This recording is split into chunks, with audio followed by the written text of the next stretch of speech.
TET నిబంధనలతో టీచర్లు చాలా ఇబ్బందులు పడుతున్నా సీఎం చంద్రబాబు పట్టించుకోకపోవడం అన్యాయమని విమర్శించారు వైసీపీ అధినేత జగన్. 2011 ముందు నుంచి టీచర్లుగా ఇప్పటికీ పనిచేస్తున్న వారు కూడా టెట్ పరీక్ష తప్పనిసరిగా పాస్ కావాలన్న నిబంధన పెట్టడంతో దాదాపు 1,00,000 మందికి పైగా టీచర్లు ఇబ్బందులు పడుతున్నారన్నారు. 20-25 ఏళ్లకు పైబడి సబ్జెక్టు టీచర్లుగా కొనసాగుతున్న వాళ్ళు ఇప్పుడు అన్ని సబ్జెక్టుల సిలబస్తో ఉన్న టెట్ పరీక్ష పాస్ కావాలని, అందులో కూడా గరిష్టంగా 60% మార్కులు రావాలని చెప్పడం ఎంతవరకు సమంజసమని ప్రశ్నించారు. వీళ్ళంతా అప్పట్లో డిఎస్సి ఎలిజిబిలిటీ టెస్ట్లో ఉత్తీర్ణులు కావడం వల్లే ఉద్యోగాలు వచ్చాయని అన్నారు.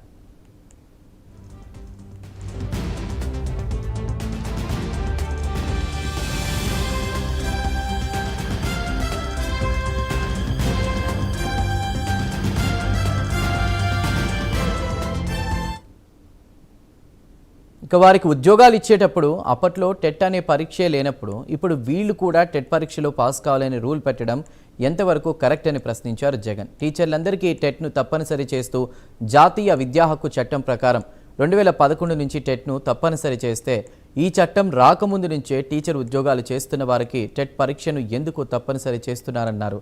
ఇదే అంశంపై వాళ్ళు చేస్తున్న వాదనలో న్యాయం ఉంది అని అన్నారు జగన్. ఇక అప్పట్లో కాంపిటేటివ్ ఎగ్జామ్స్ పాస్ అయిన తరువాతే వారికి ఉద్యోగం ఇవ్వడం జరిగింది కదా అని ప్రశ్నలు కూడా సంధించారు.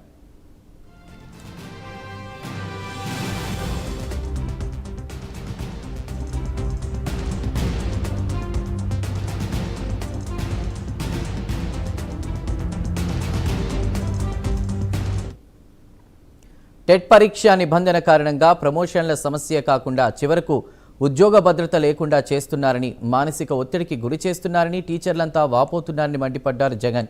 ఈ టీచర్ల ఇబ్బందులను సీఎం పట్టించుకోవడం లేదన్నారు. చట్టాన్ని సవరించాలని కోరుతూ అసెంబ్లీలో తీర్మానం చేసి కేంద్రానికి పంపాలన్న ధ్యాస కూడా ముఖ్యమంత్రికి లేకుండా పోయిందని మండిపడ్డారు.